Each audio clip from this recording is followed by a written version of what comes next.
Well, good afternoon, everyone. It is a few minutes after the hour. It would not be a Zoom broadcast on a Friday afternoon without a minor technical glitch, which prevented us from enrolling all of the participants immediately there at 1 o'clock. But it does look like that has been cured and folks are rolling in. So let me go ahead and introduce this afternoon's program. This is our Well, first of all, let me back up a step. I'm Chris Teft, Executive Director of the Washington Self-Insurers Association, and very much delighted that folks could participate in this annual tradition of ours, which is the Legal Year in Review. It's sort of our first quarter look at everything that happened of consequence in the courts, before the board, before the legislature, and in laws and rules and so on in the prior year. So a little bit of lag time for us to take stock of it all. But we're delighted that Chris Bishop, once again, from the Wallace Mann, Capener, Bishop, and Debney firm, could join us to pull this all together. And I think that Chris probably needs no introduction to this community. So with that, I am going to recede from view. Thank again, everyone, for logging in this afternoon. Wish everyone a happy holiday weekend for those who celebrate. And I hope that we all get to connect in just over a month in May in the Tri-Cities at WSIA's annual conference. And if you haven't looked into that yet, hit our website up and take a look at it. So Chris, thank you for being here. And I'm going to turn this over to you. Thank you, Chris, and echo that. Good afternoon, everyone. And just by way of background, again, Chris Bishop here with the law firm Wallace Mann, Capener, Bishop, and Debney. I know that's a mouthful. Sorry for that. I would also just like to echo Chris's invitation. If you haven't signed up for the WSIA annual conference for May, I would highly encourage you to do that. There's been a lot of planning that's been put in place for that, and I myself am looking forward to that tradition this year. So if you haven't signed up for it, please do. I would also just put a couple of plugs in here. If you're not involved or active in the WSIA in any way, I would highly encourage you to reach out to Chris or Kara or even myself, and we can find ways to get you involved. And perhaps you too can be doing these presentations to the community. That's how I got involved, and here I am years later. I would also just want one final plug. This morning, the department had their hearing on their proposed rules for good faith and fair dealing. We still have some time to add comments into the record. So if you didn't make the hearing live, or if you have not written any comments regarding your thoughts on good faith and fair dealing in the rulemaking process, I believe you have until 5 p.m. today. So I know some of you may be multitasking this afternoon while you listen to this presentation. So if you are, I would encourage you to put your 2 cents into that rulemaking process. And if you need contact information or emails, please reach out to Chris, Carrie, or I, and we can get that information to you. Just kind of by way of extra caveat, I didn't cover any rulemaking or statutory changes this last year because of the number of cases. I figure we've covered that in prior presentations that will be coming up in the conference as well. So today we'll be just focused on case law that has come down through the Court of Appeals, published and unpublished decisions, as well as significant decisions from the Board of Industrial Insurance Appeals. Just by way of summary, not a lot of significant litigation that took place this year as far as overall sea change. A lot of reinforcement of past principles, a couple of new things that we can highlight and emphasize, but nothing significant. Unless I missed it, nothing coming out of the Washington Supreme Court that's changing things this last year. But that's not to say that won't be coming up this coming year. So I will proceed with the presentation, and feel free to put some comments in the chat box. I am trying to do my best to cover superficially the facts of these cases. I know some of you may have been involved in this litigation and may have more of a background or have a deeper understanding of how these cases turned out. I'm kind of just reading the tea leaves as to what the court has put out there publicly. So if anyone has any comments or wishes to chat regarding the history of these cases, feel free to enter that into the chat box. I would welcome that, or if you have any questions, we can go over those questions as well.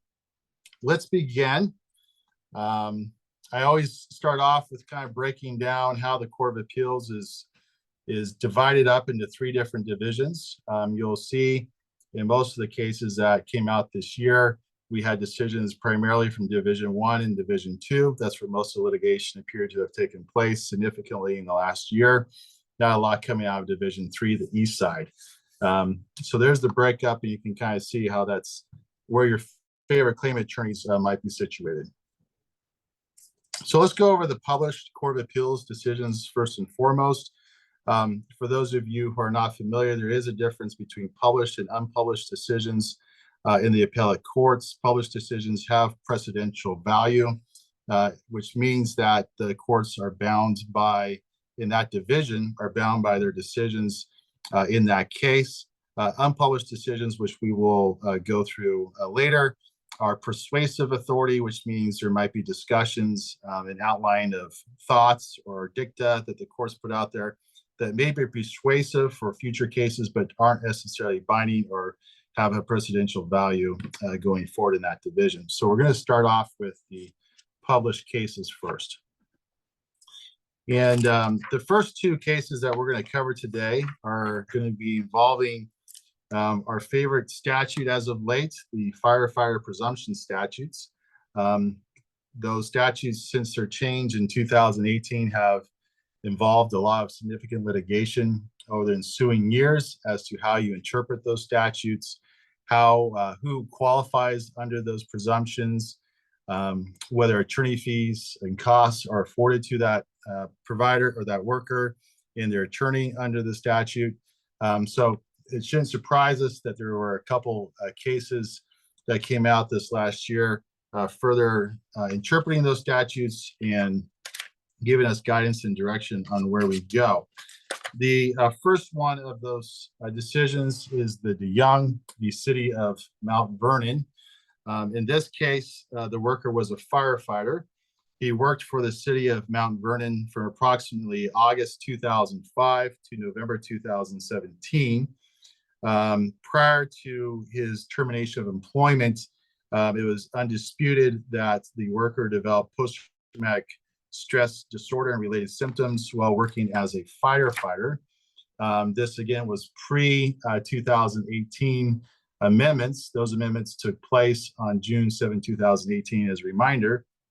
Prior to June 7, 2018, claims for mental stress were excluded from the definition of occupational disease. But after June 2018, the presumption was created for PTSD for firefighters and law enforcement officers. In this case, Mr. DeYoung argued that the 2018 changes apply to his PTSD claim, which he filed in August of 2019 after the changes came into effect. Unfortunately for Mr. DeYoung, however, the department, board, Superior Court, Court of Appeals found essentially that the 2018 changes did not apply to his PTSD claim because the PTSD itself manifested prior to the changes in the statute. So in other words, just because the PTSD claim was filed after the 2018 changes, Mr. DeYoung's state of manifestation and employment exposure manifested itself first and foremost prior to those changes. So the thing to always remember in these situations is the law in effect at the time is what governs, not what the law is later down the road. So there's a lot of debate amongst the parties in this case, and there's an analysis that the Court of Appeals went through to determine whether these 2018 changes in the PTSD presumption statutes apply to Mr. DeYoung or not. The court reiterated a couple of principles and stated that a statute is presumed to operate prospectively or into the future unless the legislature indicates that it is to operate retroactively. This presumption can only be overcome if the legislature explicitly provides for retroactivity of the application of the law, the amendment is curative, or the statute is remedial in nature. Here in the 2018 changes, there was no explicit indication that the legislature was applying these PTSD presumptions retroactively. And so Mr. DeYoung could not argue that that occurred in the analysis. Rather, he was trying to argue that the statute changes were remedial in nature, and therefore they should apply retroactively to the firefighters and law enforcement officers who had PTSD before the changes were made. This argument was rejected throughout the litigation process, and the courts stated that even though a statutory scheme such as this could be remedial in nature, not all the amendments are remedial for purposes of retroactivity analysis. The court stated there was a new type of claim that was created by the legislature. That new type of claim was a PTSD presumption. And in creating this new claim, the legislature knew how to make it retroactively, but they did not do that in the language of the statute. And so as you read this case, you kind of get the sense that we're not done with amending these PTSD presumption statutes with relationship to law enforcement and firefighters. My hit on this is that there's possibly going to be a statutory fix that will be advocated by those on behalf of the law enforcement and firefighter unions to try to make these statutes retroactive. We know in recent legislative sessions, there has been a significant pressure put on the legislature to open up the books, if you will, to provide benefits to individuals contained within these statutory provisions. So I would not be surprised if there is a push in light of this case to make the PTSD presumption statutes apply retroactively. I just want to reiterate, as you are litigating these PTSD cases until there is any further statutory changes, whether it's this statute or any other statute, it's important to look at not the statute as it is now, but the statute as it was at the time the worker filed for the claim, or if it was an old claim, the statutes that were in effect at the time that the claim was allowed and closed at that time. There might be changes to statutes prospectively, but the law applies to those claims as it was when they were filed, generally speaking. So please don't forget to go through that statutory history when you have something along these lines. Don't just assume that the law that's in effect now applies to the claims that you're dealing with. All right. So that concludes our discussion on Mr. DeYoung. The next case that I would like to discuss with you is the Christensen v. Department of Labor and Industries case. This is a rather interesting case, and may not come as any surprise to you that Ron Myers was involved in this case. But essentially, this is a case where the worker filed for the department issued an order denying reopening to add a new heart condition to the claim. The worker, through Mr. Myers, appealed that decision to the board. And before the board could grant that appeal, the department reassumed jurisdiction and reopened the claim to add the new heart condition to it. Again, this is under RCW 51.32.185, which allows for fees and costs if there's a final decision on the claim issue. A lot of back and forth occurred here in the arguments. The department effectively was saying, look, we're the ones that made the decision to reassume jurisdiction here, and it wasn't the board that issued the final order, and therefore the costs and fees that Mr. Myers was pursuing wouldn't be afforded under the act. However, the court stated that under RCW 51.32.1859, It allowed for attorney fees and costs when a determination involving the presumption is appealed to the board and the final decision allows claim for benefits. That does not say specifically that the final decision has to be made by the board. And the court pointed that out. And even though the board in this case denied the workers' appeal because the department reassumed jurisdiction and reopened the claim to add the new heart condition and provide benefits, the attorney was allowed to ask for and get attorney fees and costs. In doing this analysis, the court went to one of our favorite statutes that we always hear from the other side in determining, whether things should be going into the favor of the worker or not. The court stated that the language in 5132 185 was ambiguous. It wasn't specific as to, quote unquote, who gets to make the final decision, right? And so they relied upon the RCW 5112.010 statute that makes us cringe sometimes, that if a statutory language is ambiguous, then it should be liberally construed in favor of the worker. And in this case, in favor of giving the worker attorney fees. In doing so, the court said fees and costs are awarded to worker because absent Mr. Myers' appeal, explaining in the notice of appeal why the order should be reversed, it was unlikely the department would have reassumed jurisdiction and reopened the claim. And so those of you who are familiar with the tactic, oftentimes Mr. Myers or his colleagues will do a very lengthy notice of appeal, outlining the medical, outlining all their arguments for the purpose of getting the department to think twice about their decision. Well, he did something similar in this case.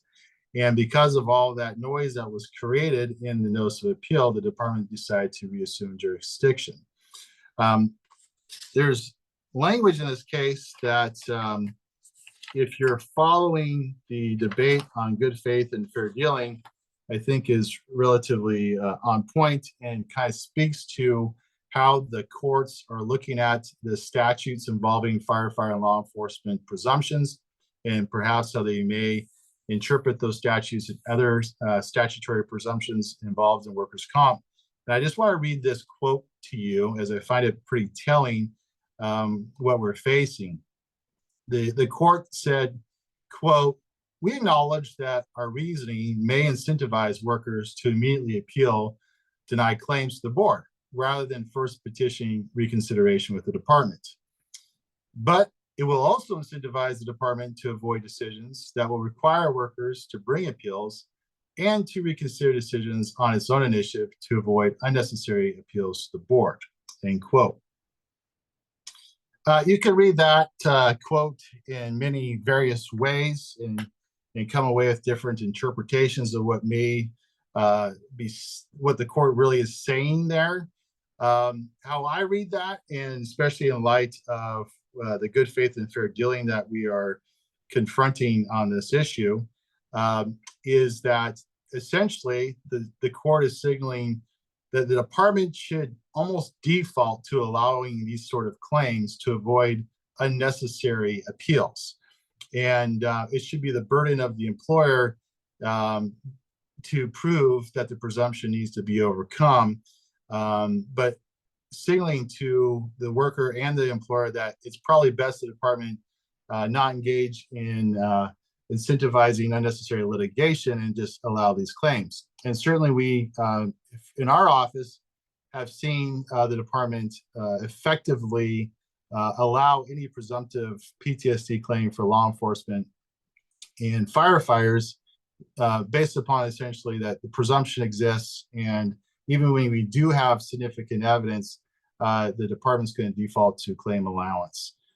So it's interesting to note here that Mr. Myers got $4,600 in fees and costs for simply filing a notice of appeal and having the department reassume and reopen the claim based upon that notice. So he did seek additional fees and costs, but lowered his request ultimately when it was said and done. So keep that case in mind as you go forward and litigate these things, and also keep the good faith and fair dealing issues in mind as well.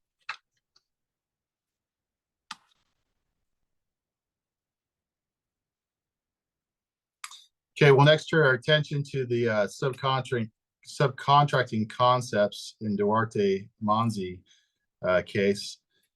This case and another case that I'll be discussing with you involves effectively what is the employment relationship between the worker and the employer. This one is a rather complicated fact pattern, so I try to boil it down to as simple as I could make it. But long story short, in this case, you had the worker and two other entities or more that could have been considered the employer. Here, the worker signed what was referred to as an owner-operator agreement. And in that agreement, it stated that there was no employee relationship between the owner-operator and the contractor. And additionally, in that agreement, it stated as a result of that independent contractor relationship that there was no entitlement to workers' compensation benefits. The worker experienced an injury while driving and filed a claim for benefits. The department ultimately found another employer responsible for the claim, but subcontracting concepts was ultimately added as a party. The claim was allowed, and subcontracting concepts said, hey, hold on a second. We had an owner-operator agreement in place here, Mr. Monzi, and you violated that agreement, so we're separately going to sue you in civil court for breach of contract of that agreement. That went to Superior Court that looked at the agreement that was in place and granted the worker, Mr. Monzi in this case, summary judgment. And in doing so, the court analyzed RCW 5104-060, which states that a worker and employer are prohibited from contracting out coverage under the Industrial Insurance Act, in that employers cannot hamper efforts of workers to access their workers' compensation benefits. The court went on to state that there's nothing within the statute requiring that there be an employment relationship for the statute to apply. And here there was no dispute that such a relationship actually existed, however. And what's interesting to me is a look at this analysis in this case is that the court kind of went above and beyond to state that the Industrial Insurance Act, the purpose of that is to protect workers and their right and access to benefits. A couple key facts in this case I think played a role potentially in the outcome was that Mr. Monzi's native language was Brazilian Portuguese.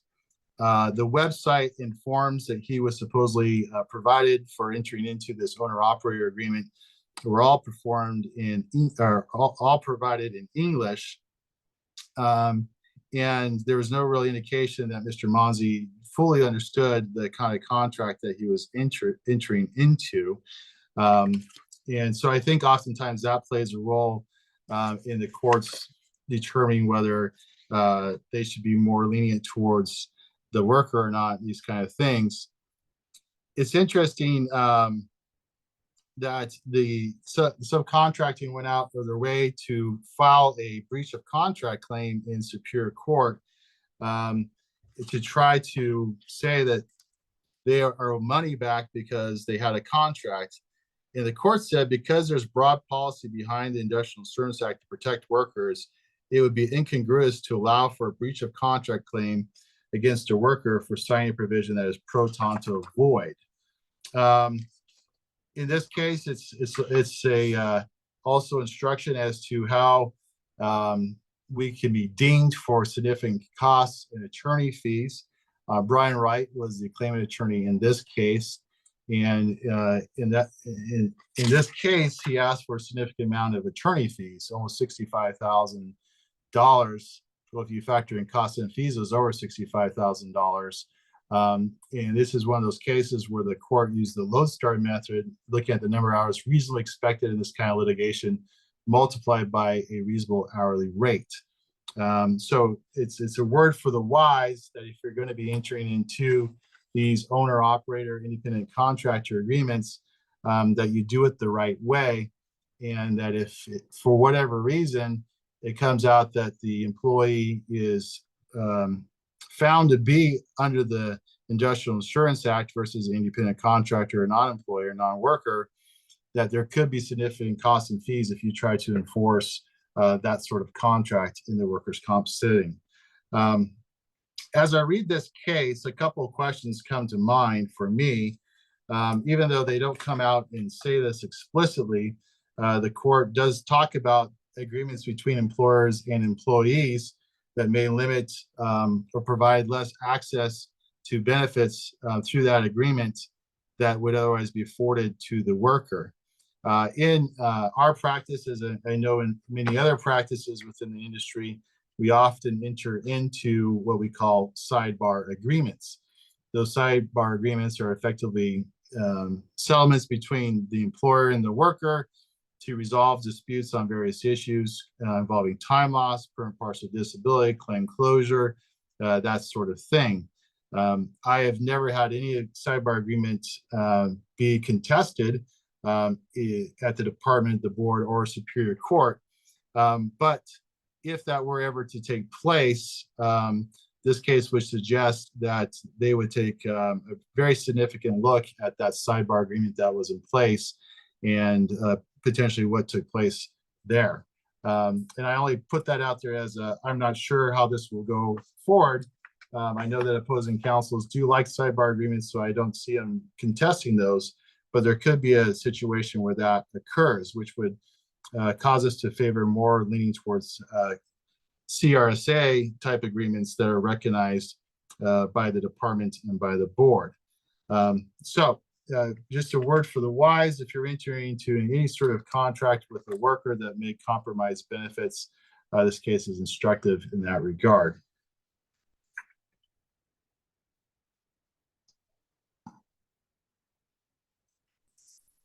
So along these lines, we're going to talk about another case, this involving the ever-evolving gig economy.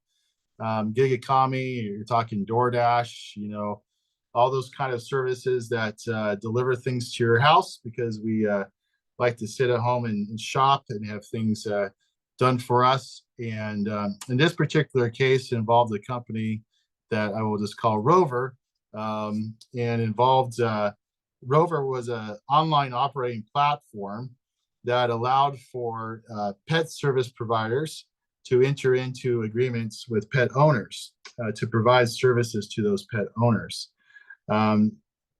This got to the department's attention, this kind of arrangement, and the department audited Rover. And in that audit, they found that Rover, in their opinion, was an employer and should have paid workers' compensation premiums and hit them with a significant fine and so forth. Rover appealed to the board. The board disagreed with the department's findings, and they went to Superior Court. Superior Court affirmed the board, and then Court of Appeals affirmed the lower courts as well. In this analysis here, and I'm going to apologize here because I'm seeing that some of the changes made in my slides, there's some back and forth. I'm not sure why changes didn't save or not, but in this analysis here, the court looked at two statutes, 5108, 180, and then 5108. This is 070 versus not 080 for the employer definition. And in the analysis, the court looks at under these two statutes whether the alleged worker was working under independent contract at the time, whether the essence of the contract was personal labor, which is, did the individual have their own tools, their own machinery? Did they need assistance from anyone to perform the contract? Did they hire or others to perform contracted work? And the other point of that is, was the personal labor for the alleged employer performed? Here, there's a lot of important factors that the Court of Appeals reviewed and relied upon to find that Rover was not an employer in this situation. I lay these out here in my slide, and it's important to kind of go over these. Here, Rover did not contract with the pet service providers to do something for Rover. They simply just provided an online platform for the pet service providers to access customers. Rover did not assign the jobs to the providers, and there was no requirement that the pet service providers do so much kind of work, or so, engage customers so much to be able to access the platform. They also found that the pet service providers were working under independent contracts with the pet owners themselves. This online platform created a forum for the pet owners to engage the service providers in their own independent contractual relationships for their pets. And the pet owners themselves were not Rover customers. Rover did not agree to perform the services for the pet owners. They just provided the website platform. And essentially, what the platform did was provide the terms and services by which the customers and the service providers had to engage each other. So this is a good case if you're trying to work with an employer on how to develop something that would be consistent with the gig economy, where they're not looking to have employees be considered as part of their payrolls, but they're simply trying to figure out a way to put a service out there that allows the customer to be attached to the service provider. This is a good case to review to figure out how to draw up that dynamic. I would just put out there that there's been a change in RCW 5108 180 that was amended recently, and that allows for certain drivers to be defined as workers under the statute while the driver is engaged in passenger and dispatch platform time. So in other words, there's a carve out, new carve out in the statute for drivers. And as this gig economy grows, and as we see things happen within that economy, whether there's increased injury rates or providers within this economy not being able to have their medical services covered, we could see potential add-ons to 180 for definitions of workers. So far under this statute, as well as this case law, pet service providers are not considered workers under the Rover business model. So please take a look at this case if you're engaging in any sort of gig economy clientele. This will give you some good direction on how to draft up those arrangements so that you're not going to be deemed an audit by the department and be found to be an employer.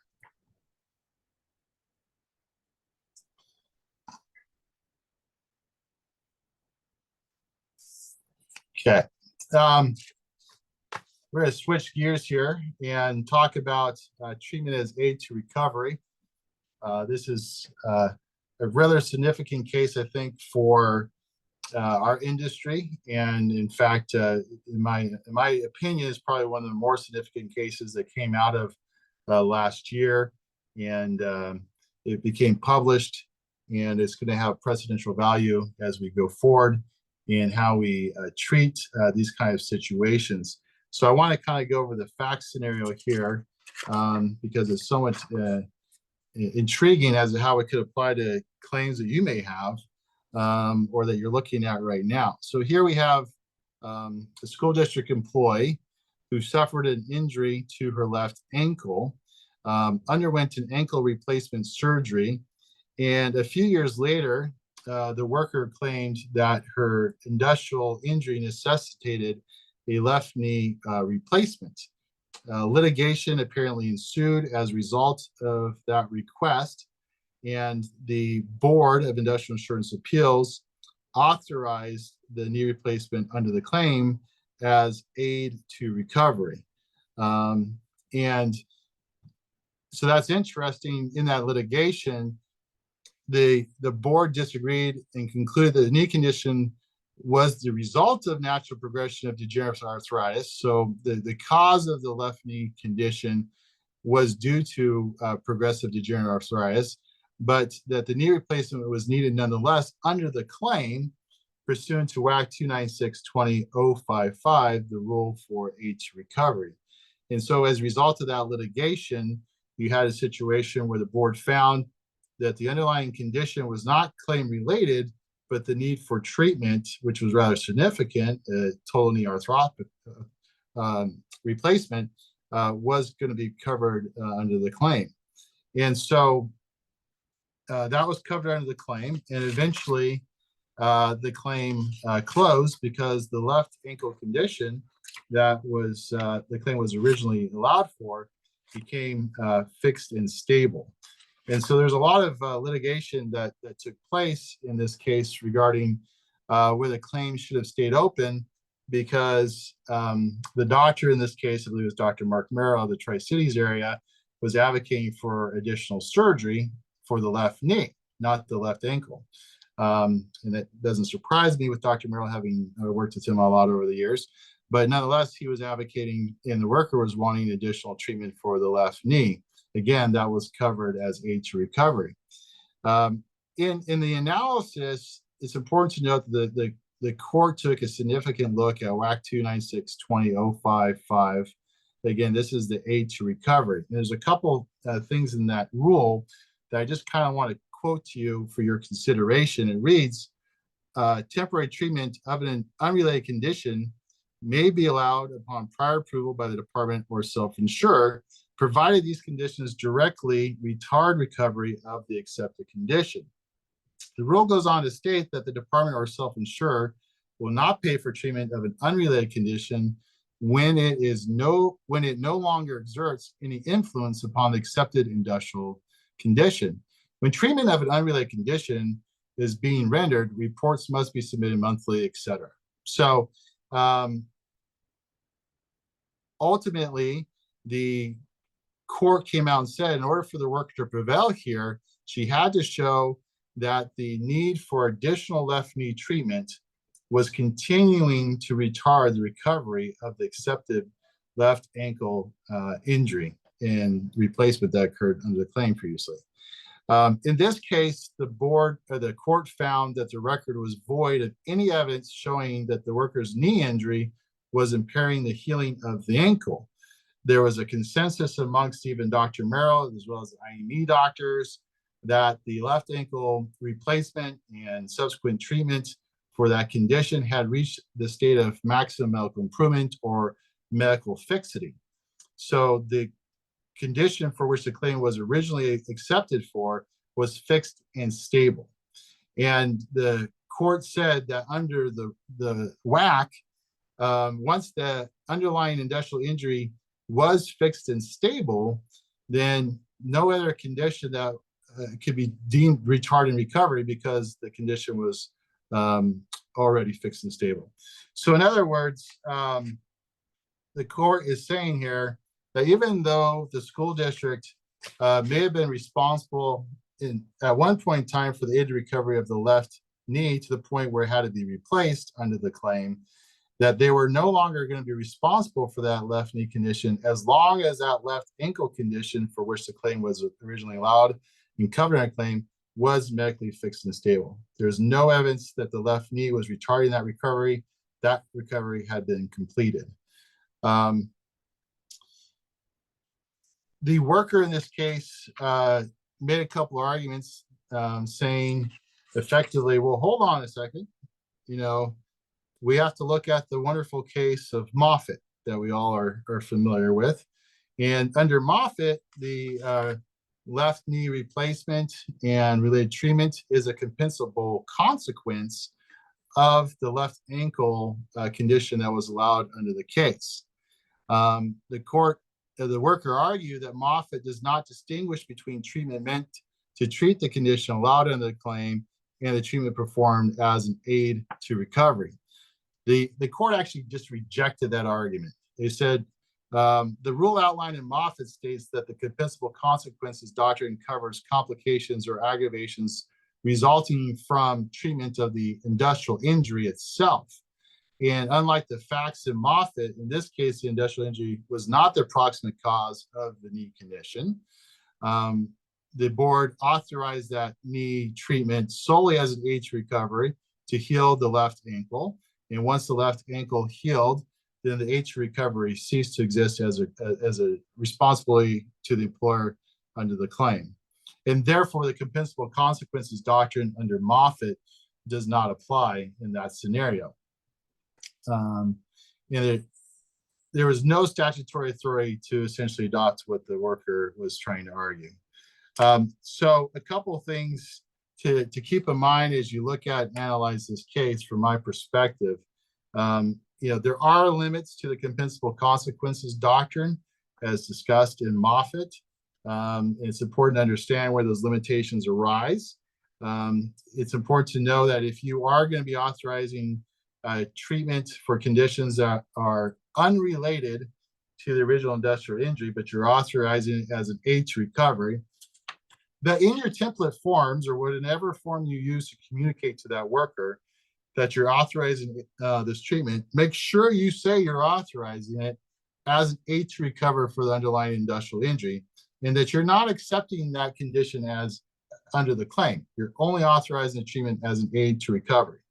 And so if you are authorizing treatment and you're putting that condition on the authorization using WAC 29620.055, aid to recovery, then you can argue, as the employer did here, that yes, you may have been responsible for a period of time to treat that condition, but you weren't responsible for the underlying condition.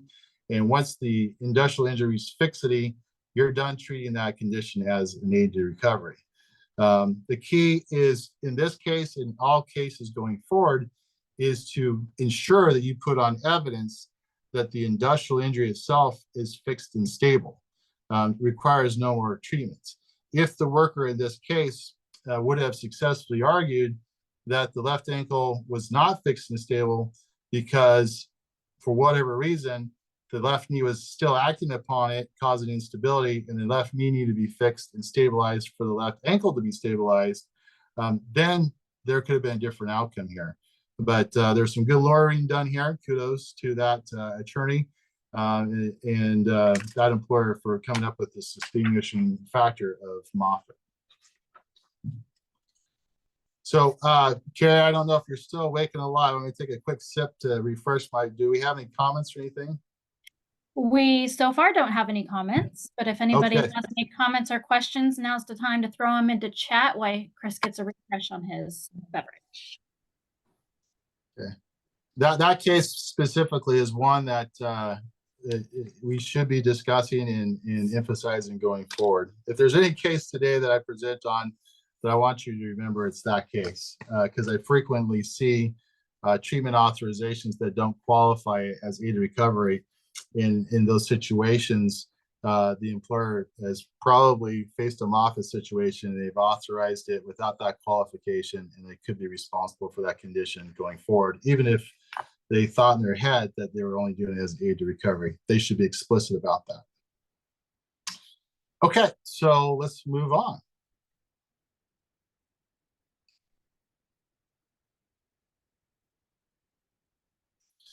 Okay, this is a rather unique case, and I'm not going to spend a lot of time on Department of Labor and Industries versus Simons. It's not something that I've ever faced in my practice, and I'm sure many of you haven't faced it, but it's a good case to kind of review in case you ever get this client walking through your door. Essentially, in this case, a sole proprietor said that they were ceasing their business activities in 2016, then was traveling internationally. After that, until about 2018, the evidence seemed to suggest that even though the sole proprietor stated he ended his business, that maybe there might have been some lingering business activities that were taking place while he was traveling internationally. While he was traveling internationally, the department came in, did an audit, found that there was likely employees and result unpaid workers' compensation premiums here. The department, it's interesting in this case, the department tried a significant number of times to get a hold of this employer and let them know what they were doing. Eventually, they sent a notice of assessment that they did by certified mail. And then they filed a tax warrant in King County because they didn't get a response to that and mailed that to the sole proprietor. For whatever reason, this didn't really come to the sole proprietor's attention until 2022, and they tried to dispute at that time that, hey, they didn't have any notice of this. Therefore, they shouldn't have been responsible. They should have the opportunity to dispute this warrant and the factors upon which it was based, because they didn't have any notice. We know from prior cases that department orders must be communicated in order for them to be effective and to become final and binding. But here's just a slight nuance to that, because there's a different statute involved, RCW 5148.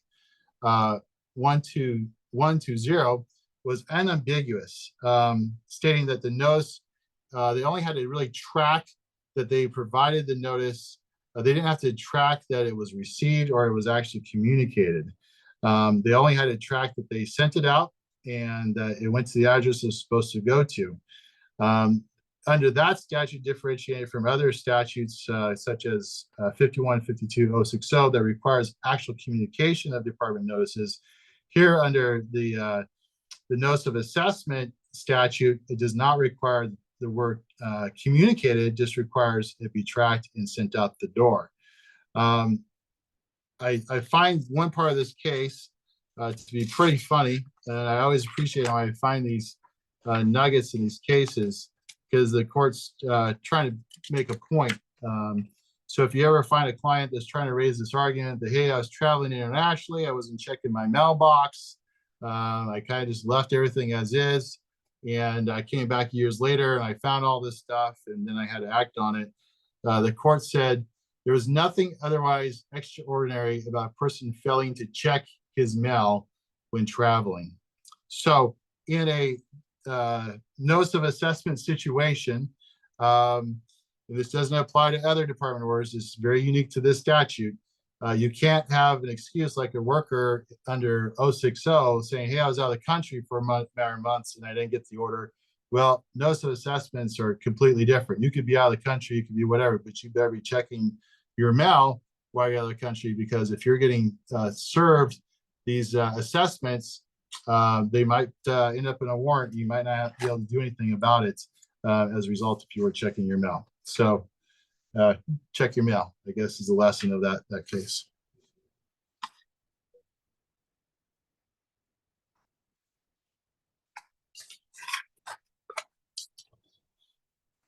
Okay, so here's the final published decision from this last year. Actually, it became published final in January of 24. And this is a situation that many employers could face based upon essentially the effects of the pandemic. When the pandemic hit, we all moved to this wonderful remote technology where we were capable above and beyond what we used to be able to do, working from all different sorts of locations in our home. And oftentimes, many of us saw situations where employers had employees spread out throughout the country, sometimes internationally. And in those situations, workers can get injured outside of the state of Washington. And the question arises in those situations, what's the jurisdiction for that worker? Do they fall under the Washington Workers' Compensation System? Do they fall under a different state system? And so this case, Perez versus Department of Labor and Industries, addresses that scenario. Here, the employer was actually headquartered and based out of Washington. The employment agreement between the worker and the employer was all governed by Washington law. However, at one point in time throughout this relationship, the worker moved to the state of Indiana. And while in the state of Indiana, he was living there, domiciled there, but he was kind of a traveling employee. Would go to various states within his region that he was responsible for, and not just staying in Indiana the entire time. So throughout his travel, unfortunately for this worker, he passed away and died, and survivor benefits were requested. The department denied the claim for the benefits, finding that the worker was not under the Washington Workers' Compensation System. This was affirmed by the board, the Superior Court, and Court of Appeals affirmed the same. Here, the court looked at RCW should be 51-12-1205A. And they said under that statute, we look to see where is the worker principally located. And in doing that analysis, they're looking at, did the employer have a place of business in the state of Washington, or do they have it in another state?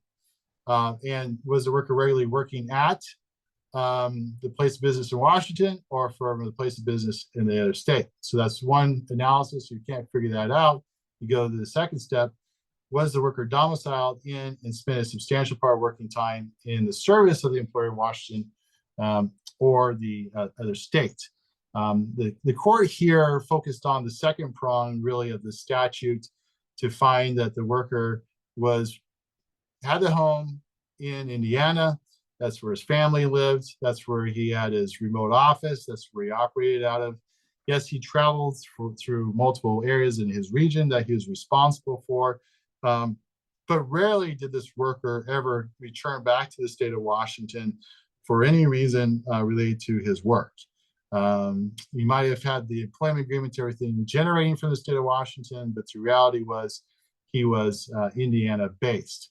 The worker recorded their taxes, workers' compensation, and unemployment for this worker throughout the Indiana system. And so that was a major factor as well. And most of this worker's work was done in the state of Indiana versus any other state. So that was a key fact. So at the end of the day, Washington workers' comp in the Industrial Insurance Act did not apply. So I just, as you're placing employees in various parts of the nation, or employees are looking and coming to you and saying, hey, I want to move my family to Arizona or Florida or New York or what have you. And if they've been working with you in the state of Washington for a period of time, you got to go through this analysis, right? You have to figure out what law is going to apply. And it matters, because if you don't do it the right way, they could get benefits in Washington versus another state where they were actually located performing the work. So look, where's the worker principally localized, where they domiciled? But if the facts would have been slightly different here, if the worker was principally located in the state of Washington or coming into the state of Washington a little bit more, and if benefits would have been paid in the state of Washington as far as taxes, other things like that, those facts could change the outcome of this case. So again, in this world of remote work, it's important to understand what jurisdiction applies for the workers' compensation benefits for these workers. And if you get that figured out ahead of time, it will avoid these situations as they come up.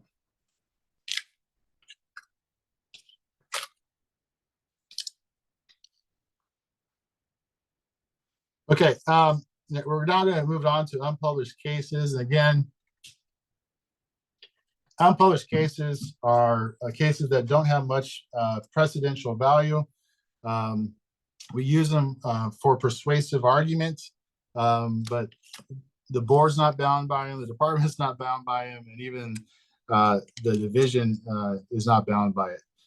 So we're going to, yes. Hey, Chris, before you get started on this unpublished portion, I do have one question that just popped up. Okay. Do we know if the employer paid industrial insurance premiums for this employee in Indiana? Yeah, my understanding is that they did. You go back to the slide, they did pay for taxes, compensation, and unemployment benefits in Indiana itself. But notwithstanding that, there still could be a factual pattern that exists that could have changed the outcome of that case. Those things were helpful factors for that worker being found an Indiana worker. But if that worker would have had more time in Washington than they had, maybe they had a house in Washington, a house in Indiana, spent more time in Washington, kind of thing. There's factors that could be different that could change the outcome of that case. But in this case, they did, from what I understand. Perfect. Thank you.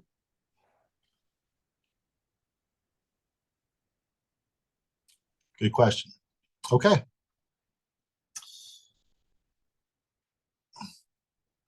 So I want to talk about one of our favorite doctrines in the state of Washington. In fact, this doctrine was raised at the Good Faith and Fair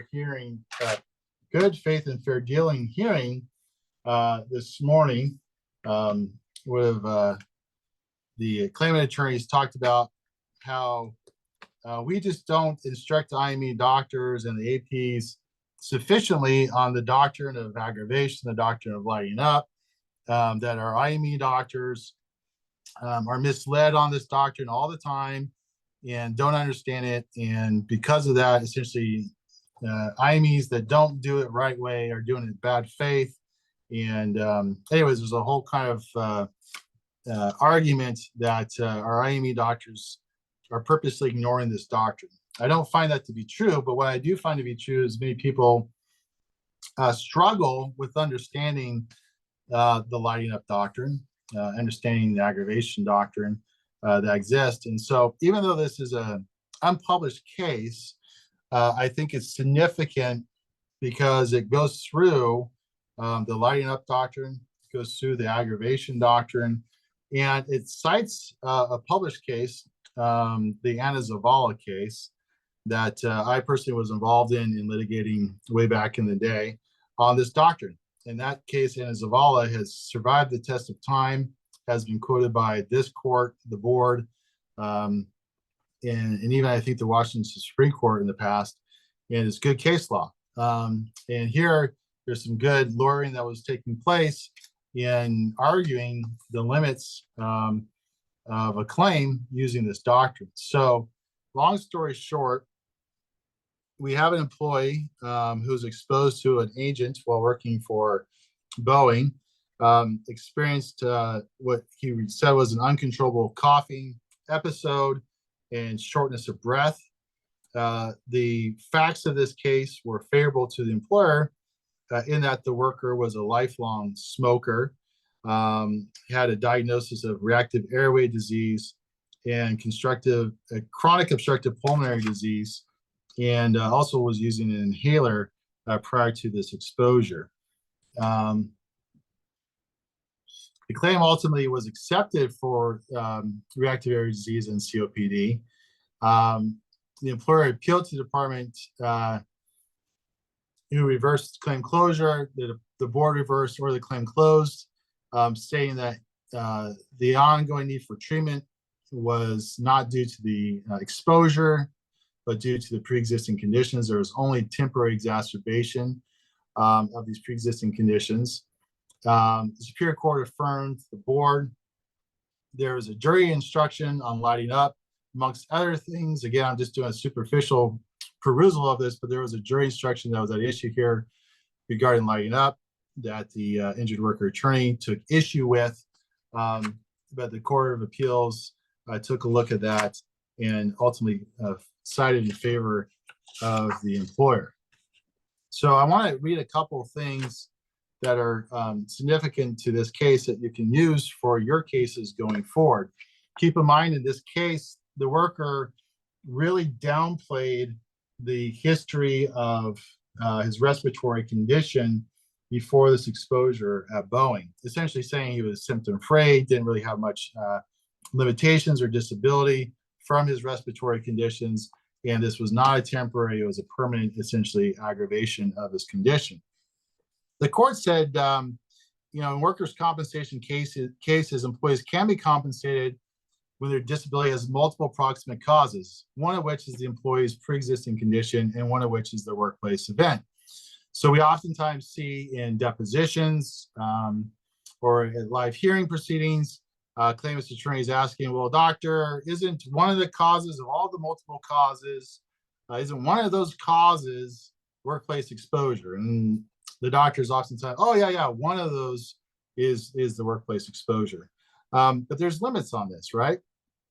And one of these is the lighting up doctrine. And the lighting up doctrine, the court says, occurs where the worker's employment has made symptomatic a pre-existing and previously quiescent or asymptomatic condition. In other words, if the worker is shown to have a condition that was asymptomatic and non-disabling, then there could be a lighting up here, right?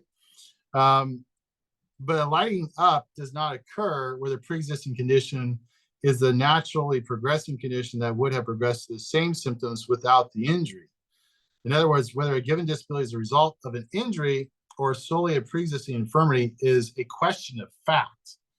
And so even though a worker can come in and say, yeah, I was asymptomatic, you know, it wasn't anything disabling beforehand, and this changed my life, you know, that's a question of facts. So for example, in the Ana Zavala case, the worker bumped her knee on the production line.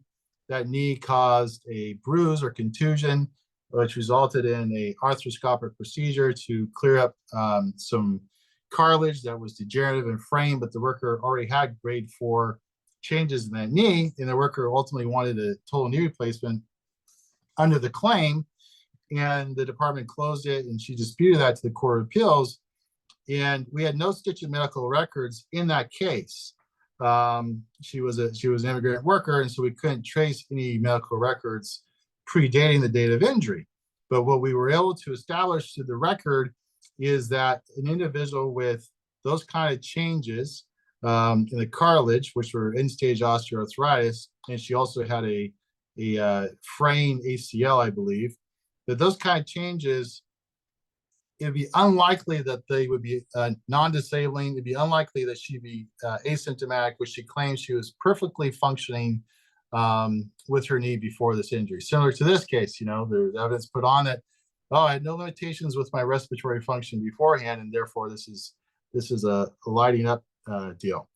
The court goes on to say that, you know, a natural progression can defeat a lighting up theory where, and this is important, the sole cause of the worker's disability is the natural progression of the latent pre-existing condition rather than the workplace event. And so, in other words, if you have a lighting up, you can defeat that argument if you can establish that either at the time that the symptoms were solely due to the natural progression of the symptoms, or there was a temporary exacerbation, but that resolved in the ongoing symptoms and disability was no longer due to the industrial injury, but it's due to this natural progression of pre-existing conditions. In analyzing the jury instructions in this case, the court says that there's not a false dichotomy between natural progression and lighting up, but rather the jury is instructed that the workers cannot recover if their disability resulted from the natural progression of the pre-existing condition independent of the industrial injury. So as you're preparing these jury instructions in these cases, this is a case to look to for what kind of instruction you would want to give to the jury on lighting up. The court then goes on to differentiate lighting up from an aggravation case. In that situation, it's a pre-existing condition that was symptomatic prior to the workplace event, cannot be lit up by the workplace event, but in aggravation, in an aggravation case, the employment does not cause the disease itself, but it causes the disability because the employment conditions accelerate the pre-existing disease to result in the disability. In other words, in an aggravation case, the underlying disease itself, not the symptoms, but the disease, is being accelerated above and beyond the natural progression of the disease. And if you can establish that, then you can establish there was an aggravation, which again is slightly different from a lighting up. So in this case, even though the worker denied prior COPD symptoms, the court said, look, we think a reasonable juror can infer that the COPD was symptomatic prior to the exposure despite the worker's testimony. He had an inhaler prescription. Why would you have an inhaler prescription if you were asymptomatic? And he also had a COPD diagnosis before the claim filing. So, you know, even though a worker says, no, I was fine, I was doing great, et cetera, you got to dig into that medical history and see what was present beforehand to dispute that to get to this outcome. Or if you can't find prior medical, like in the Ana Zavala case, you got to be able to establish through the medical testimony that there's no way that condition would have been asymptomatic or quiescent prior to the filing, because it was so severe and so significant, it would have had some symptoms or some disability attached to it. So as an aside here, there was a kind of an interesting argument that took place. at the Superior Court, the testimony that was presented at Superior Court in a different order than it was done at the board. And there was a cry like, hey, you should never do that. You got to present testimony the same chronology that you did at the board. You can't change it up. Have this witness go first when it was the last witness. And the court disagreed with that. Under evidentiary rule 611A, the court has the discretion on how to determine how evidence is presented. And so you don't have to put on your witnesses at Superior Court in the same order that you did at the board. So again, that's the judge's discretion. They can determine that. And if you're going to do it out of order, I would make sure that you're talking to both parties and getting an agreement to that beforehand to avoid that argument, or at least explain to the judge why you're doing it out of order. It's also important to take into consideration when you are doing your board testimony and you're doing depositions outside of the hearing, that you're finding a way to create a narrative so it will read a certain way at Superior Court, even though you're taking it out of order. And just for kicks and giggles, I put in here, it should be 040 instead of 030 repeated twice, but I put in here a couple statutes that the employer relied upon in getting a nominal attorney fee back and cost back. So there you go. Lining up doctrine just described in a very quick nutshell. Again, I highly recommend reading that case.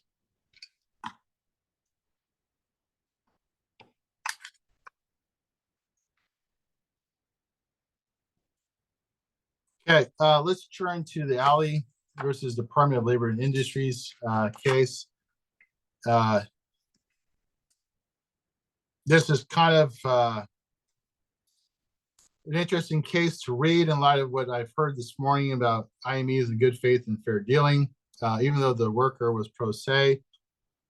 In this case, she parroted a lot of the arguments that I hear from claimant attorneys regarding IME doctors, their opinions, and so forth. Here, just kind of by way of quick background, the department initially allowed the claim for neck, cervical, lumbar strain sprain. Claim was closed. The worker filed multiple reopenings, alleged multiple conditions, including fibromyalgia. There was a situation in one of those reopenings where the board found a deemed granted situation, then ordered IMEs, and eventually closed the claim. Worker appealed to the board, Superior Court, they affirmed, and Court of Appeals also affirmed reclosure of the claim. The worker on appeal did a lot of things, and the court wanted to remind the pro se worker that they are bound by the same rules of procedure and substantive law as a licensed attorney. And that's the Holder v. City of Vancouver decision from 2006. So if you're not familiar with that case, read that case and just cite this case as well. But oftentimes, I feel like when we're litigating cases before the board, pro se workers tend to get a little bit more leeway in the presentation of evidence or how things are done. And I always think it's important to remind the board that regardless of them being a pro se litigant or a licensed attorney, we're all bound by the same rules of court. And so this worker was trying to do some things the court wanted to go out of their way to reiterate that City of Vancouver finding from 2006. So I want to put that out there and make sure that if you're litigating these cases, that you are reiterating that to the board so that a pro se litigant is not getting more of a favorable evidentiary outcome in your case. One of the things the worker argued in this case is the attending physician doctrine, which is a doctrine that I hear and see cited by the Department of Labor and Industries ad nauseum in phone calls and decisions and orders. And that doctrine is that, the attending physician should be given special consideration, that because they are the worker's treating provider, that they are special and we should give them a consideration that's above and beyond everything else that's in the file. So it's important to note that, yes, the attending physician doctrine exists, but it doesn't mean the attending physician rules the day. The court reiterated that the doctrine does not require the trier of fact to give more weight or credibility to the treating provider, but rather give it careful thought. Now, we don't really know what the phrase careful thought means, because we hope that the department and the trier of fact, the board judge, are giving careful thought to everything we put in front of them. So it's really unclear at the end of the day what the special consideration attending provider doctrine really does for the worker, but it oftentimes is misquoted, misapplied to the cases. But please, please, please look at this case, the Hamilton case from 1988, and the Chalmers case from 1967, kind of describing the limitations of the attending physician doctrine. Again, it doesn't mean you disregard contradicting opinions, especially contradicting opinions from independent medical evaluators. We heard this morning in the good faith and fair dealing hearing that the trial attorneys think it's bad faith if we get independent medical evaluations when the attending providers think everything should go a certain way. That if we use an independent medical evaluation to dispute the consensus of the treating providers, that essentially should be bad faith grounds. And this worker was trying to argue that in this case. And so you can kind of see where this is developing as far as things are going forward. But the court came out and said, you know, we are not giving the attending providers that much weight here. In this case, the worker, and I'm going to just quote from the case, the worker testified that she was suffering and she would not be alive if it wasn't for her treating providers. She was crying all the time, was unable to return to work since the accident, was unable to care for herself, and denied having any symptoms or any problems or anything before the industrial injury. I don't know if that sounds familiar to you, but I've seen that scenario many times. In this case, as the court was analyzing the attending provider doctrine and how it was to be applied, they noted a couple of things. They said here the AP did not specialize in the diagnosis and treatments that was being discussed. The attending provider could not adequately explain the etiology or the cause of the worker's symptoms. And conversely, or looking to the IME doctors, they reached their conclusions after a full interview. They reached their conclusions after reviewing the entire medical record. They did a thorough examination. Their opinions as they expressed were cogent. They had medical authorities supporting their position. In short, they had a more thoughtful presentation of their opinions than the attending providers. In the end, here, the attending providers essentially just testified upon the worker's subjective history.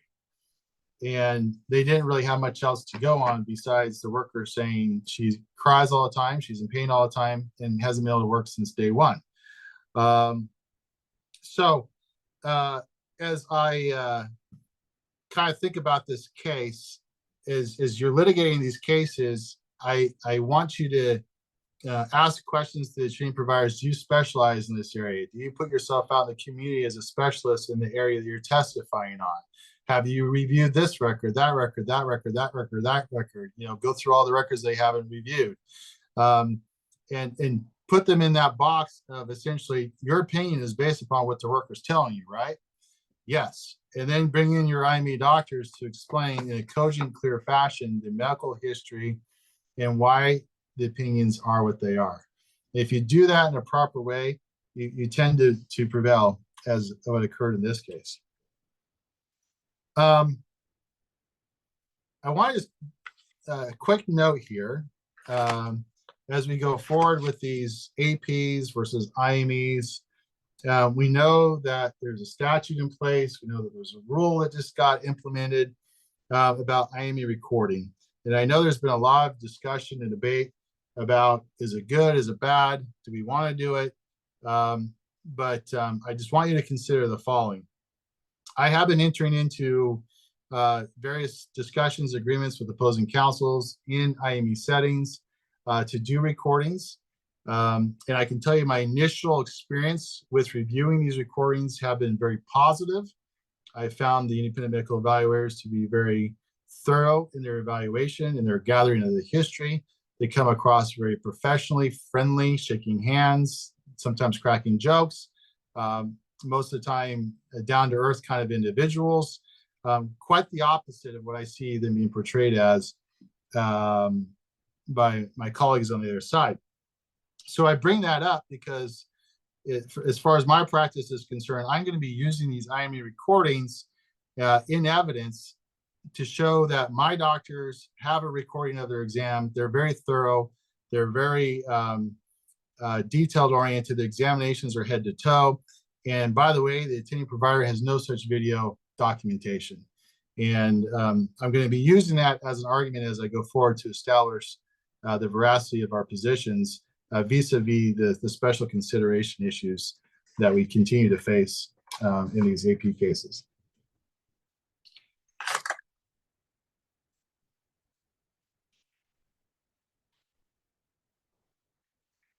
Okay, moving on to Higgins.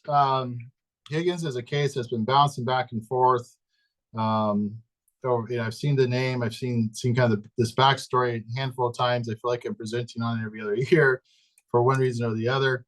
But here, the focus of this appeal is a post-7 decision by the director to provide time loss or not.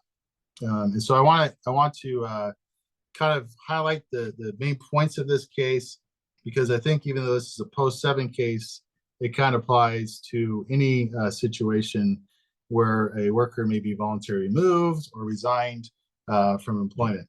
So the quick facts in Higgins: the claim closed in '92. There's a back claim. The worker at the time the claim closed was found capable of working. Actually, the facts showed that in 2001 to 2003, the worker was operating an auto repair shop. So, sometime about 20 years right after the claim closed, and 10 years. And so the worker filed for reopening. And in that process, he was asking for benefits from the director, including time loss benefits. And the director denied those time loss benefits because felt that the worker didn't quit working because of the back. But it gave him other benefits. The board reversed the departments, used a preponderance of evidence standard. There's a bunch of back and forth, and eventually, the court said, "Hey, this is abuse of discretion standard. It's not a preponderance of evidence standard," which is what we discussed in prior reviews. And eventually, it got through that process on what is the proper review, and then we went to the Court of Appeals, and the Court of Appeals affirmed the director's decision. The Court of Appeals reiterated that the director in these post-7 aggravation cases has broad discretion, right? You have to show that the director abused that discretion. And the statute itself does not limit or specify what information that the director of the department has to consider. This is very broad. And here, the facts were such that the director felt that when the worker stopped working, doing the repair shop work, that he did that on his own, that there wasn't a contemporaneous chart note, time loss certification, activity prescription form, or anything indicating from a doctor in 2003 that you cannot perform this repair shop work any longer. You have to stop doing it. It's hurting your back, right? The worker just made that decision on their own. In looking at this decision, the court went to WAC 296-14-100 about this, which requires a showing that there's a lack of income from gainful employment, and there's no evidence of bona fide attempt to return to work after the retirement. I just want to quote something real quick. The court said, if the worker voluntarily removes themselves from the workforce and then their condition becomes aggravated, The original industrial injury is not a proximate cause of the subsequent lost wages. The claimant is ineligible for time loss benefits. Citing a couple of cases. And so here they found that the worker's condition was aggravated after they removed themselves from the workforce, and therefore the subsequent lost wages were not because of the back itself. There's no evidence of that medically. It was the worker's decision to remove themselves from the workforce. And so it's interesting when you look at the timeline here that's going to play a significant role in how these cases play out.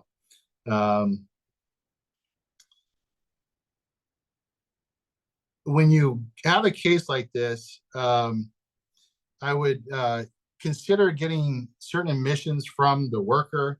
I mean, here's just some ideas of admissions that you can get from the worker, either through an interview or discovery, however you're preparing your case. You know, ask the worker, hey, at the time the claim closed, isn't it true that you were able to work? And in fact, you were working or could have worked, you were released to work. And is it true that you did work to some period of time after claim closure or had opportunities to work and decided not to do them? And then isn't it true that your decision to stop working was your own decision? No doctor told you to do it. No nurse told you to do it. No healthcare provider told you to stop working. That is just your decision. You opted not to go back to work at some point in time. Another one is, you know, isn't it true you have no certificate, no document, no letter, no email, no facsimile from any healthcare provider telling you to stop working at the time that you stopped working? Now, these are the kind of questions and admissions you want to get from workers in these scenarios to establish they voluntarily removed themselves from the workplace. And then if you can do that effectively and show that, you know, regardless of the condition being worsened or aggravated later, that they're ineligible for time loss benefits, post-7 or otherwise.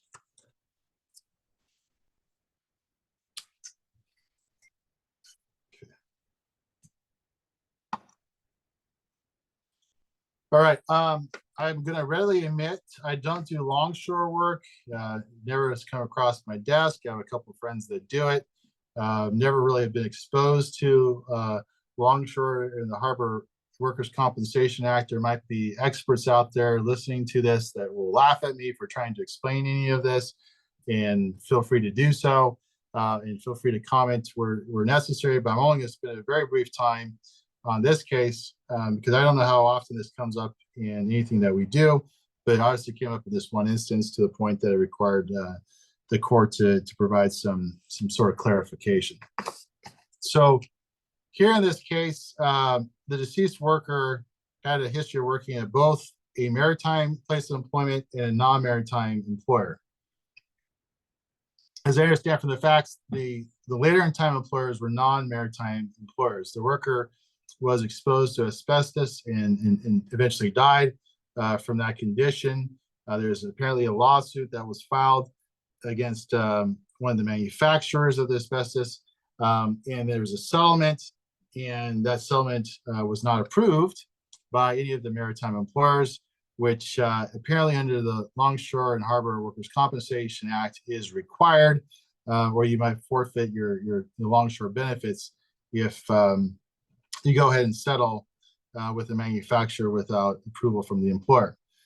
So that settlement occurred. Then the surviving spouse turned around and filed an occupational disease claim under the Industrial Insurance Act, alleging that the worker had subsequent in time exposure to this asbestos in a non-maritime employer situation, and that contributed to the mesothelioma from which the worker ultimately died from. The board and Superior Court and Court of Appeals all essentially were on the same page that the worker doesn't get benefits under the longshore, well, doesn't get the settlement that she got against the manufacturer, as well as benefits under the Industrial Insurance Act for a couple of reasons. Again, as I indicated earlier, under the Longshore Act, it appears that you have to get some sort of approval if you're going to settle with the maritime employer. If you don't do that, you might lose your longshore benefits. Here, there's a nuance that if they do file for benefits under the Industrial Insurance Act that RCW 51, 12100, and 12102 talk about how the worker gets benefits for a temporary period of time under the Industrial Insurance Act. And once the department determines that this is a longshore and the claim gets denied, then those temporary benefits terminate. And so there's that nuance to be aware of. Never faced a situation where I had to deal with that, but some of you out there may have faced that. And if you do, please feel free to share your experience. And additionally, it doesn't matter from what this case is saying, whether the last injurious exposure was a non-maritime employer, because the Longshore and Harbor Workplace Compensation Act covers the employer who's liable for the asbestos exposure. So that's as much as I can explain on that case. If anyone has any 2 cents, feel free to email me or put some information in the chat, and we can have a discussion on that later. And kudos to you if you know Longshore more so than I do.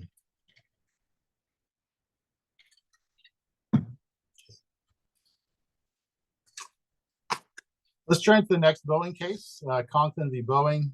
This is a very interesting case from my perspective. It seems very complex. A lot of moving parts here in this case. And as best as I can understand these facts as described by the court, you have a situation where the worker willfully misrepresented his condition to obtain approximately $95,000 change in time loss compensation, and he was ordered to repay that amount, assess the 50% penalty for willful misrepresentation. But through this process, the department reversed claim closure and came to the conclusion that the worker needed additional treatment, and actually paid or ordered Boeing to pay time loss compensation benefits for a period of time. And ordered Boeing to authorize and pay for neck surgery, including fusion, discectomy, multi-level. And so there's this back and forth between misrepresentation to needing to pay time loss, needing to pay benefits in this litigation. That seems pretty interesting to me. I've never seen a situation like this. Usually if you catch someone misrepresenting themselves, then everything else falls into place after that and getting a claim resolved. That did not seem to be the case here, as the board and the department were continuing to order Boeing to do certain benefits under the claim. So the long story short on this one is that the court found that the worker lied about their, the extent of their disability, their physical capacities, what they could and could not do. But the court said just showing someone lying is not sufficient enough to establish, a willful misrepresentation. The statute goes a little bit farther than that. And as a reminder, I laid out here under RCW 51-32-240 what needs to be established. Yes, you need to establish a willful false statement, misrepresentation, omission, or concealment of a material fact. That is the first component. Then you have to demonstrate a specific intent of obtaining or continuing to get increased benefits, okay? But you also have to show that the worker receives the benefits as a result of this misrepresentation. Apparently here, the court found that missing from the record, although there was evidence of willful misrepresentation, they say that there was no proof that the worker received the benefits as a result of willful misrepresentation. So there was a missing part in the record that did not allow them to get to the finding of willful misrepresentation, and that was what benefits did the worker get paid, what periods of time did they get paid, etc. Now, I'm not here to criticize the record, but that's kind of my reading of it. And it seems like that's how the court avoided and sidestepped this issue, because they couldn't find a connection between the false statements and the actual benefits that were received. And so ultimately the employer was unable to prevail. But the employer was able to say, okay, well, put all that aside, you still want to dispute the worker's entitlement to temporary total disability. And the workers said, whoa, we don't have jurisdiction for this. We only have jurisdiction for willful misrepresentation. And the employer actually prevailed on that argument, saying, well, the willful misrepresentation order encompasses time loss benefits, the board, us, etc., have the jurisdiction to address time loss. And so they went on and did that. So just the main takeaway from this case is fit your facts into those three things. Don't skip a step. If you skip a step in that statute, you're not going to be able to win your willful case. So, if you need to get to that third step, put on your claim adjuster, put on a time loss ledger. Here's what we paid for this period of time. We paid this based upon a representation X, Y, and Z, and we would not have paid that had we known, the surveillance or whatever was showing the opposite. So ways to learn from that lesson.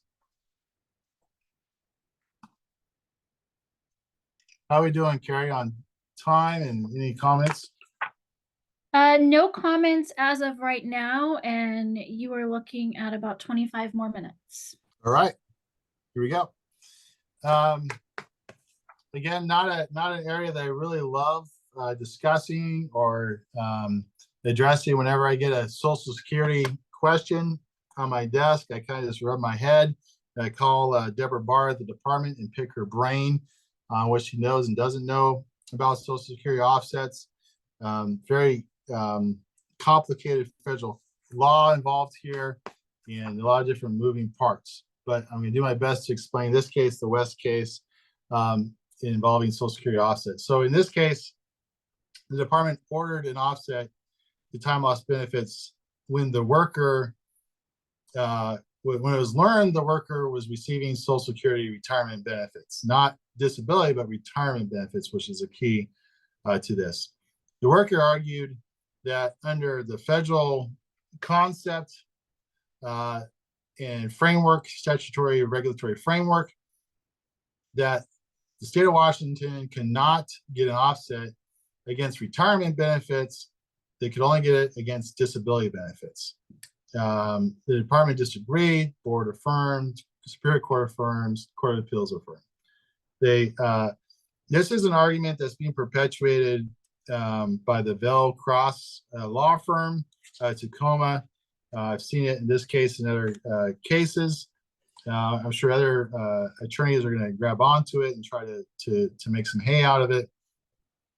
But the long story short is they're arguing that the worker is just not getting enough income with these offsets, and that the Social Security Administration, the purpose of those benefits is to have a blanket, a Social Security blanket for the worker, security blanket, if you will, for the worker to be able to survive on those benefits. And when those benefits get offset, the workers just, especially with inflation and the economy, they're just not able to survive. They can't pay their rent, they can't pay their bills, etc. So the claimant attorneys are essentially trying to pull at heartstrings to say, hey, look, these workers who are on retirement benefits need both the retirement benefits and the time loss benefits to essentially survive in life, their daily life. And when you try to take that away from them, they just can't afford to live. And so the court did an analysis of the federal regulatory makeup here, and they said, yeah, the federal statutes do talk about Social Security disability benefits and those sort of things. But there's no real mention prohibiting the states from having a reverse offset for retirement benefits. It's just kind of just left silent, right? But RCW 5132.225 provides that a person receiving benefits can have this offset. It's important to note that This does not apply to situations under the statute to workers who may have been receiving these benefits before they filed a claim. So I just want to put that out there as kind of a nuanced thing to be aware of. But you know, I think again, as we kind of forecast what could be coming down the legislative pipeline, I can foresee a situation where there's going to be proposed changes to the Social Security offset statutes by the claimant bar, using this public policy argument that, look, our workers just can't afford to live given the offsets that are taking place. We need to make a change to that. So I highlight this case for that reason particularly, and just to let you know that these arguments are being made. It's a complex federal argument, and this case kind of outlines that issue. Okay.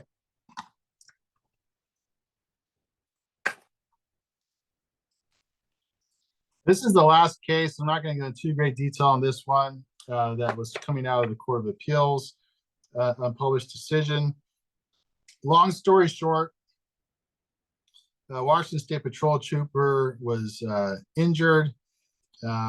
He was part of the Washington State Patrol retirement system when he was injured, which, just for everyone to know, that's separate from the LEOFF retirement disability system that exists for other law enforcement officers. Apparently there's a carve out for WSP officers have a different retirement system.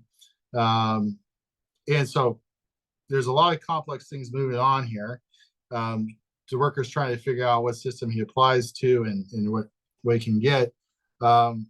Ultimately, the worker wanted to sue the Department of Transportation for negligence, and the exclusive remedies came up because the worker got Industrial Insurance Act benefits, and so the worker was precluded from doing that. So, you know, I only highlight this case because if you ever get a situation where there's a Washington State Patrol versus other law enforcement agencies, there's a different retirement system involved in both of those.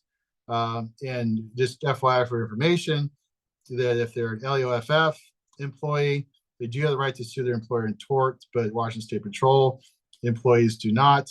I'm not sure why there's a difference in the system, but that is what exists. So I won't go into that because I don't think too many of us deal with that scenario. Okay, on to wrapping up here. The number of significant, what have been deemed for significant cases. Yeah, I don't think anything really earth-shattering here, but there are cases that you should be aware of as you go forward in the coming year. The first one is the Lee Richardson Greening case. This is a case where a wage order was issued in 1995. And at the time the wage order existed, there could have been some disputes as to why that wage order was incorrect. And the worker supposedly knew about those possibilities, but you know, after some period of time, dismissed any disputes to the wage order in 1995. About 10 years later, additional wage orders were requested. The worker was arguing for, you know, quarterly bonuses, healthcare, retirement, you know, monthly expenses to be added to the wage calculation, a handful of things. The board granted summary judgment in favor of the department's decision not to do that. In doing so, the board essentially made the worker know that, yeah, you knew about these things that you should have added back in 95 or 97 even about wage order issues, but you just didn't bring those up at that time.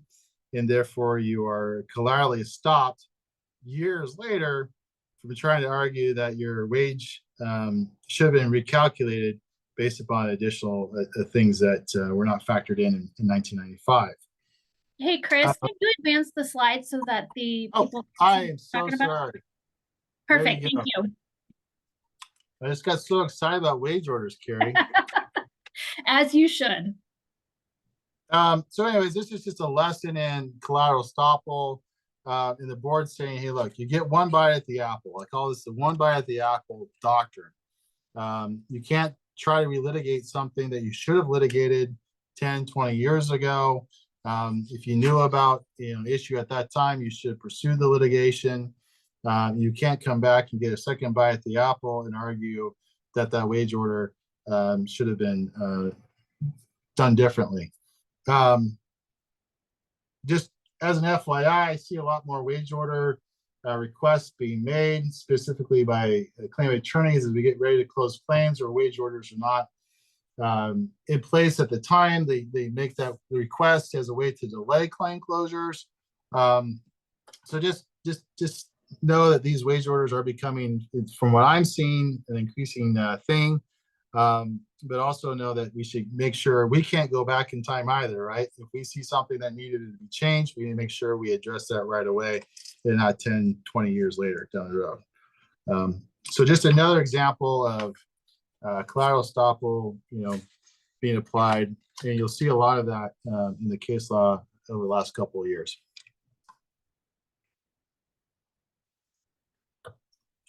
Okay, here's kind of a fun, interesting evidentiary case for those of you who are evidentiary nerds.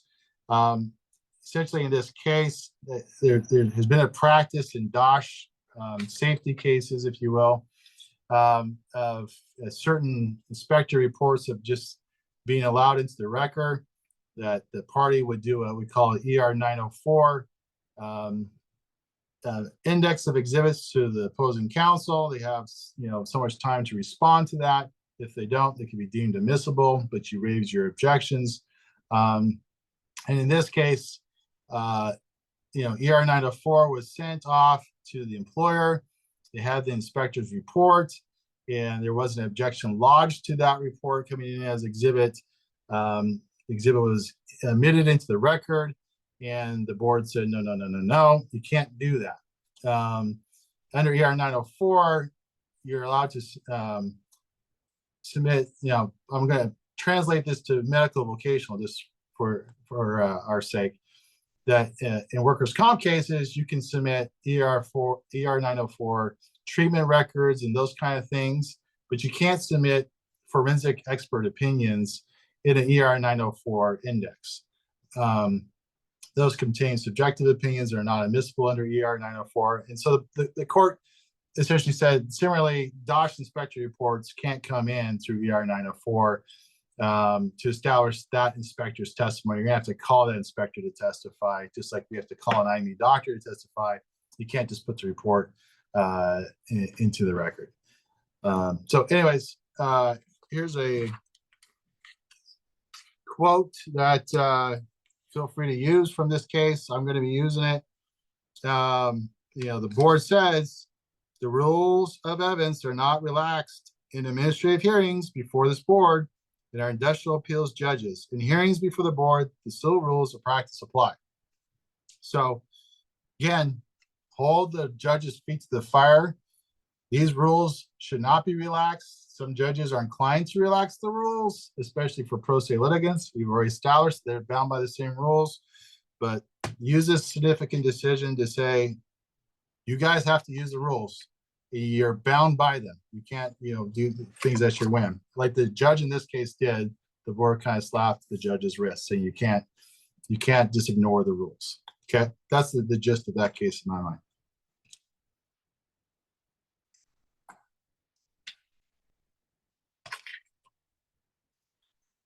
Okay, real quick, in the Brian Wickstrom case, there was an argument here that the department abused its discretion when it ordered the worker to attend a second functional capacity evaluation.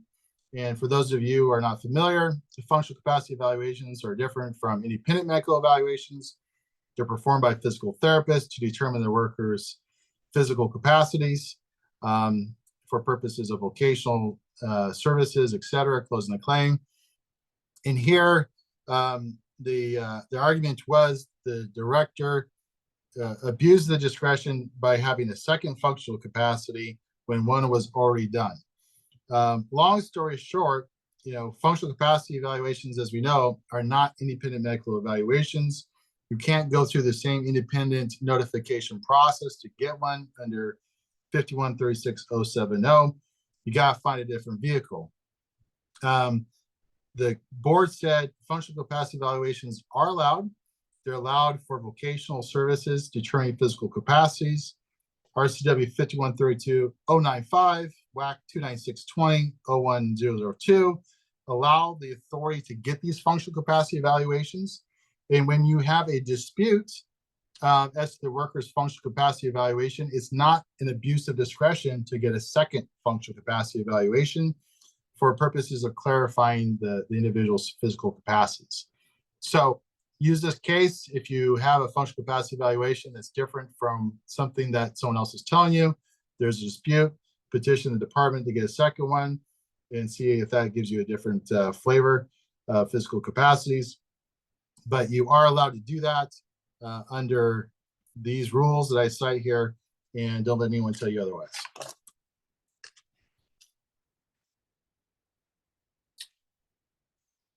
All right. I feel like this case has been discussed ad nauseum this last year, and I'm hoping, I'm praying, this is the last time we have to present on a COVID case. There was a number of COVID cases that the board has put out. They found this one to be a significant case. They didn't designate any other ones as significant this last year, although there was one other was tentatively significant. This one was the one that they chose as the significant case. Long story short, the worker worked for the airlines, was in the airplane, and the judges, there's a split decision here. The judges felt like this was a confined space, that despite the HEPA filtering, despite the masking, despite the precautionary things that were taking place, including things are at the same level as what hospitals were doing, that the worker was put at increased risk of contracting the COVID disease above and beyond everyday employment. I just want to read this quote here. The condition, this is kind of gives you the idea of why I feel they just did this. And this is just very, to my mind, policy driven.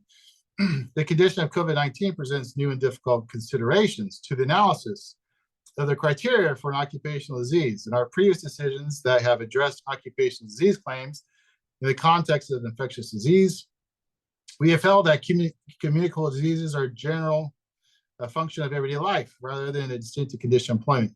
The COVID-19 pandemic pervaded every aspect in physical space of daily life, including both our homes and workplaces, as it aggressively spread throughout our communities. While the ubiquity of COVID-19 meant that the risk of exposure was also present everywhere, one encounters other people, the case compels us to examine when and how particular work conditions uniquely heighten the risk to the point that the disease is a foreseeable consequence of performing one's job.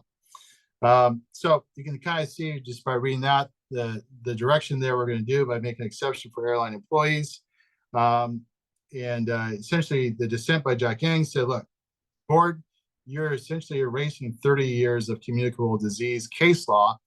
This is just like a cold or flu when it comes to communicable diseases, and we shouldn't be treating it any differently. So here, given the factors of confined space, sharing air that was considered to be dry, there's affected people that were identified, direct contact that all led to this claim becoming compensable. We know of other cases that turned out opposite from this. I think this was unique to the airlines, but you could find similar employment situations that you might find that are similar to this, where they might be just as favorable to the worker versus the employer. So that's my 2 cents on COVID. I'm done talking about COVID, hopefully from now and going forward. All right. Very quickly, this is an interesting case. It's a venue case. Long story short, the board judge, this is a DOSH case. The board judge said everyone had to appear in Spokane County versus Stevens County. And the judge went forward with the proceedings in Spokane County when the incident at place took place in Stevens County. The employer didn't show up at the hearing. And essentially the judge kind of did his thing. And then the employer appealed this and said, look, you know, wrong county, you can't hold us responsible for not showing up. We had good cause. So long and short of this case is, I'm seeing the board become more cognizant of this. Make sure you determine your venue. Make sure your venue is proper, so that all parties agree to that venue and appear for your hearings, and you don't run into situations where a party doesn't show up because the venue is improper. If it's improper and you decide not to show up, this case suggests that you have good cause to not show up if it hasn't been agreed to otherwise. Okay.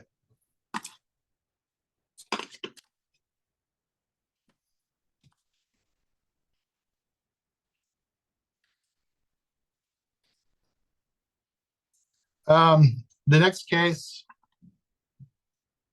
is Stephen Foster. Just the long and short of this case, the worker received a PPD award, and this was prior to statutory changes that were made to RCW 5132.080, which stated that going forward, that when someone's placed on the pension rolls, that they have to essentially pay back their PPD award that was paid prior to that day of going on the pension rolls. The surviving spouse here tried to avoid the payback of the PPD because she said, well, the PPD was paid before the statute went into effect, and therefore the statute doesn't apply to me. It only applies to those who receive PPD awards after the statutory language went into effect. The court said specifically that no, this statute takes into consideration all people placed on pension rolls after this date must pay back the PPD, regardless if it was after the date of the statute date or before that. And so the worker lost this case because the statute was explicit as to the payment of the PPD award when the worker was placed on the pension.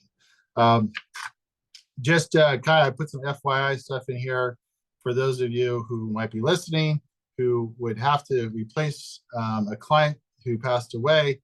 CR 25 requires a certain process for doing that. You can't simply have a notice of appearance on behalf of the worker and then say you're going to be representing the surviving spouse or beneficiary. You have to go through a CR 25 process, motion to substitute, documentation, proof of death, marriage or relationship, declaration, etc. So there you go.